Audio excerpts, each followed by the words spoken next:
And let's see, did we get our live stream? We're waiting for the feed.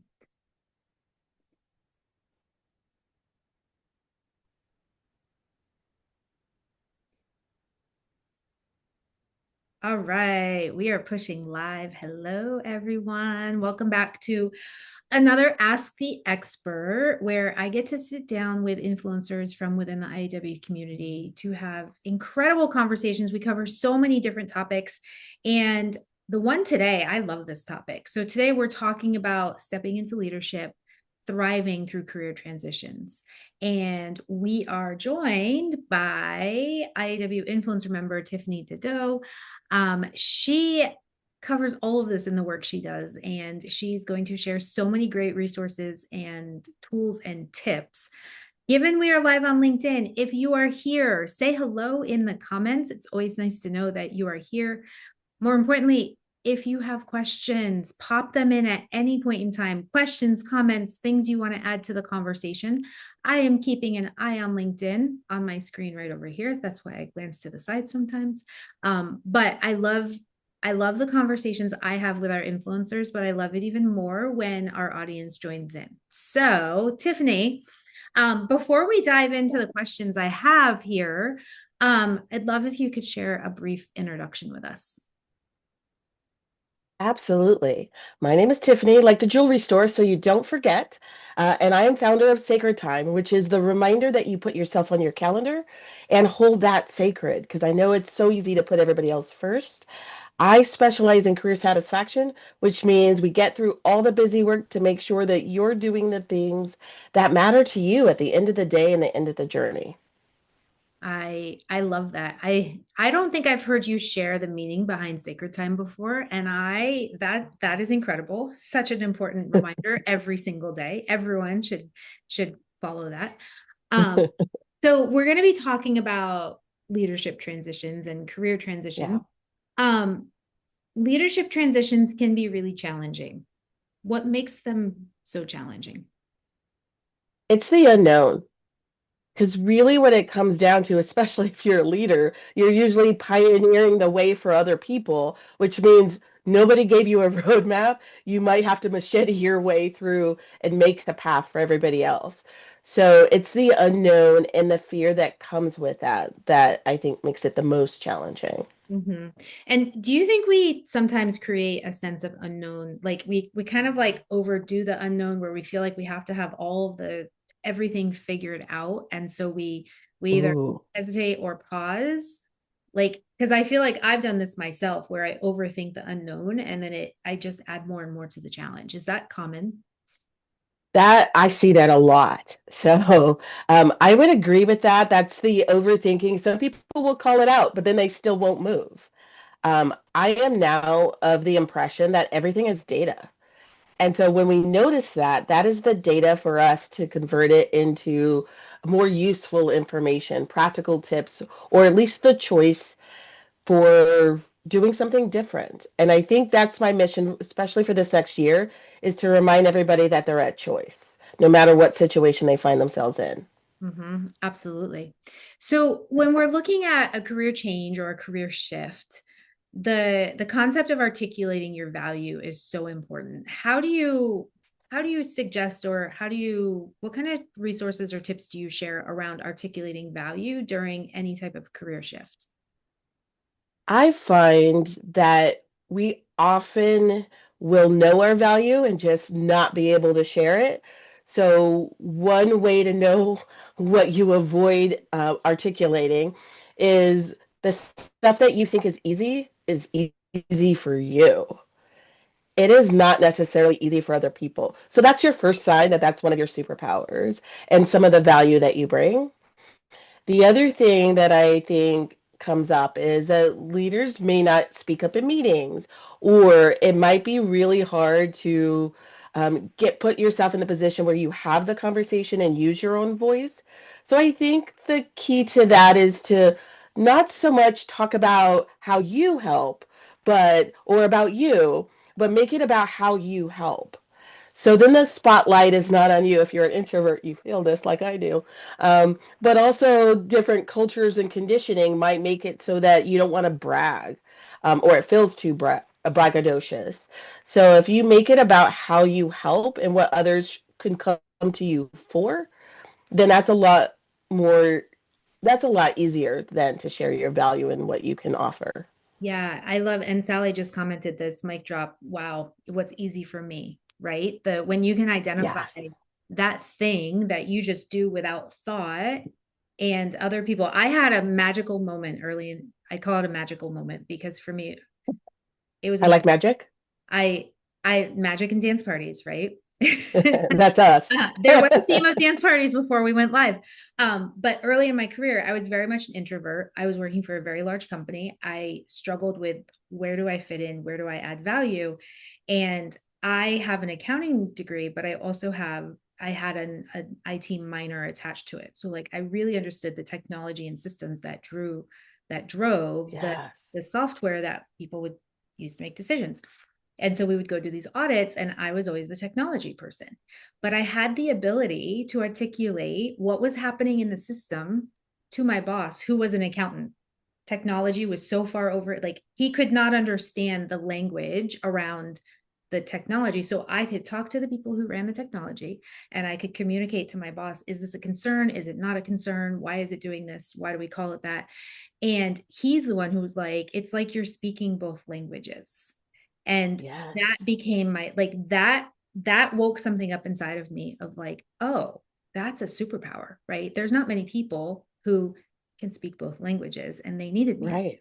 So And we forget, and it's too easy to discount it. I will add that I had a leader who is a subject matter expert in the legal space, but she would not speak up in meetings, in part because she felt insecure because it was really questions like, what do you mean? What does this acronym mean? Like those of us who are surrounded by people that speak in acronyms, a military family, then you don't want to ask those questions. But when you ask those questions, you also help the other person to clarify what right. they mean. Yeah, and that's I think Okay. so often we hesitate to ask the question to get the clarification, but often we're not the only one in the room that is sitting there going, Exactly. "What?" um, and it's Yeah. okay to say, "Sorry if I'm new here," or "Sorry I didn't quite get this. Can you explain exactly what that means? I want to make sure I understood correctly." Like, Yes. Or instead of saying sorry, because some of us have that as a habit, I thank you.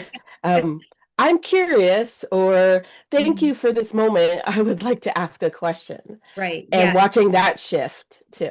Absolutely. Yeah, I'm a lead with sorry. Thank you for I calling. see you. I I see you. I feel yeah, you. I got but you. but you don't have to apologize for asking for clarity, No, right? It is not a you not have to no. apologize. Like don't lead with apology when it's a clarifying question. Um Yes. I yeah, such a good reminder. So when we look at embracing new opportunities, I think looking at some of the mindset shifts that are required is helpful because often there are mindset shifts that allow leaders to step in and truly embrace a new opportunity. Can you share what some of those mindset shifts are? Yes. Um, Recently, and this is going to little play off of what we were just talking about. Recently, I encountered somebody who thought that asking a question was a sign of failure. So they tried to give, hey, are you feeling that one? So they tried to give every single possible answer that could ever be asked. And if somebody asked them a question, they felt like they failed. And so one of the mindset shifts is just to recognize that you do that, notice why you do that. I call it the conversation you have with yourself, and then identify a new way forward. And that becomes the impetus for recognizing that you now need you're at a different level. You're going to need a different set of questions or a different approach or perspective. But that is one of those things that just came up even recently. Yeah. It's interesting because when you talk about like the thing around if somebody asks me a question I have failed, but for me if I'm listening, I use questions as part of my active listening strategy, right? Those questions, I may have understood you perfectly. I'm giving my brain some time to process. like, I'm making sure that I understand everything you have said. So it's interesting the different mindsets we have around. But once you acknowledge, you can reframe and try a new path. Yes. I mean, even shifting from a them ask somebody else asking a question as a failure to that's a sign of success because you've engaged them enough to be curious. Oh, flip Oh, that script. yes, I got goosebumps, and I can't wait to talk to her next because we're going to right? see how that turned it around for her. Yeah, Yeah. absolutely. Um, so imposter syndrome, and we could probably sit and talk all day Yeah. about imposter syndrome. So Yes. unfortunately, we don't have all day, but I want to look at new leadership roles, especially. How do you recommend Yes. somebody handles imposter syndrome? For me, imposter syndrome is wrapped up in a couple of ideas that can help us shift for that. One is that true imposters don't actually have the syndrome. They know they're imposters and they're confidently going forward. So the fact that you ask a question means, first off, you're not an imposter because you're already starting to have that conversation. The other piece of that is it's a sign that we don't give ourselves enough credit, like the stuff that comes easily to us. Mhm, So then it's like, oh, that was too easy. It must be hard in order for me to lead or to do this next role. So the way that I help people pull themselves out of that is to recognize nobody's here to set you up for failure, including yourself.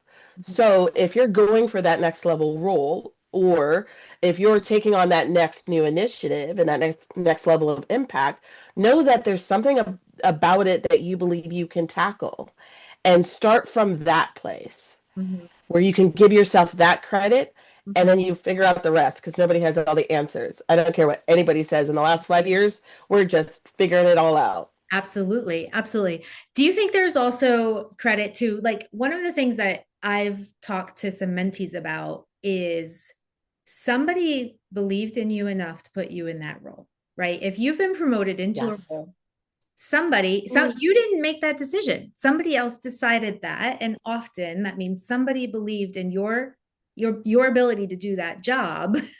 So like is that helpful when we try to get out of our own head about doubting, do I belong here, am I the right person for this? It can be, but often the self-talk will negate it. Mm, So I think the secret to life and all life and career is balance. mhm, We have to be mindful of how much we only rely on our own thoughts and about a thing. Like I'm confident and nobody else agrees. Or we lean too much on the external validation piece. And then we're always looking for that and we're never able to move forward. So mm. if we find a sweet spot in the middle, which changes season to season, then we're able to better navigate that. That's the other thing I want to, and I know this kind of goes down a different path a little bit, but you mentioned the different seasons, right? Because Oh, just yeah. because I navigate through it today doesn't mean the next time a promotion comes around or the next time there's a career shift, it's just going to be like, oh, yeah, we're done. We can do it. Everything's easy now. Oh, Yes. do you think it gets easier over time or does it become more challenging the higher up the ladder we go? I think it depends on how much of a stretch it is. Mm. Because growth is not always comfortable. Matter of fact, is it ever comfortable? Let me think about this. And I think growth happens in the discomfort zone. So there's going to be some stretch. And then part of that stretch means we might be looking at it from a different perspective or different vantage point. So integrating that as well as recognizing there might be some parts we don't know, and that is okay. Mm-hmm, mm-hmm. It's a that is a hard thing to say out loud, but also once you say it and start believing it, it it becomes Yeah. natural, right? Yes, it's why I think confidence is a muscle. So if we've been exercising all the extra muscles, that will be our default. Mm. So giving ourselves grace as we develop our confidence muscle, I think is key. Ooh, I love that. Love that. Okay, Tiffany. So we're just about at 15 minutes. We have a few minutes left, but I want to be mindful of time here. Um, if you had one action step to give somebody to help them confidently step into a new role today, what would that action step be? The first thing that comes to mind as you even ask me this question is to breathe. Because if you're like me, the way that you get through things is you hold your breath and you power through.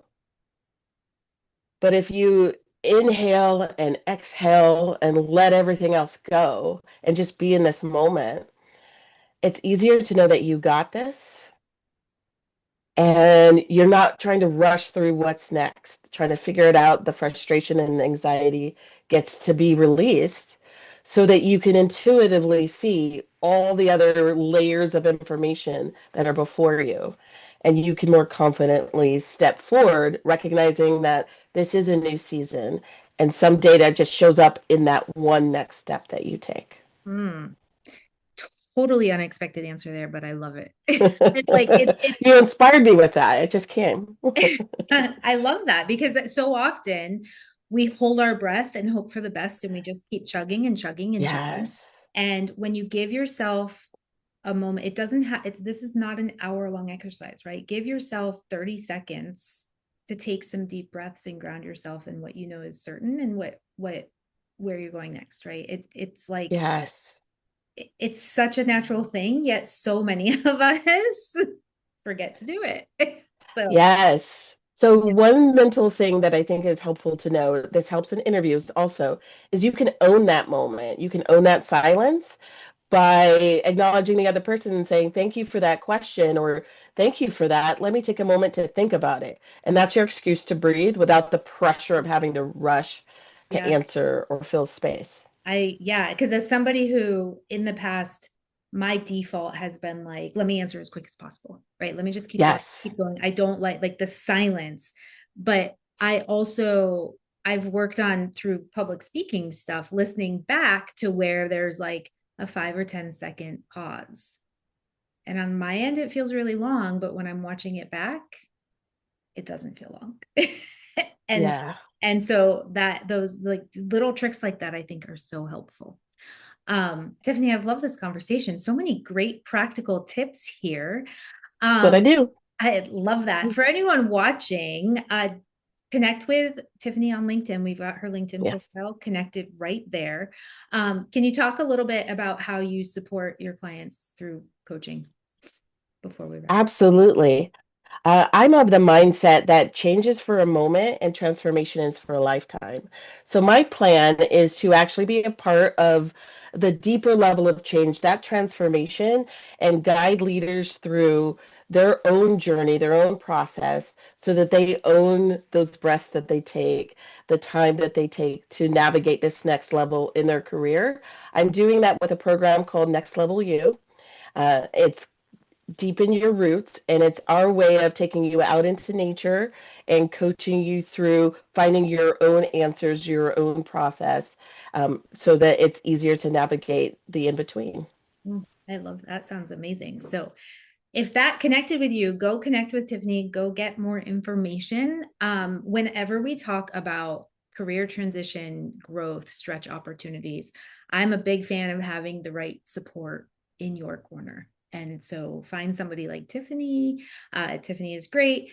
But find somebody that can help walk through those seasons with you because it Yes. makes such a massive difference. So, Yes. Tiffany, thank you for being here today. Loved this conversation. Um, Thanks for having me. of course, to everyone else, connect with Tiffany, reach out to member services at iowomen.com if IAW can support you with anything. I hope you all enjoy the rest of your day. We will see you back here again soon with another Ask the Expert. Bye, everyone. Bye.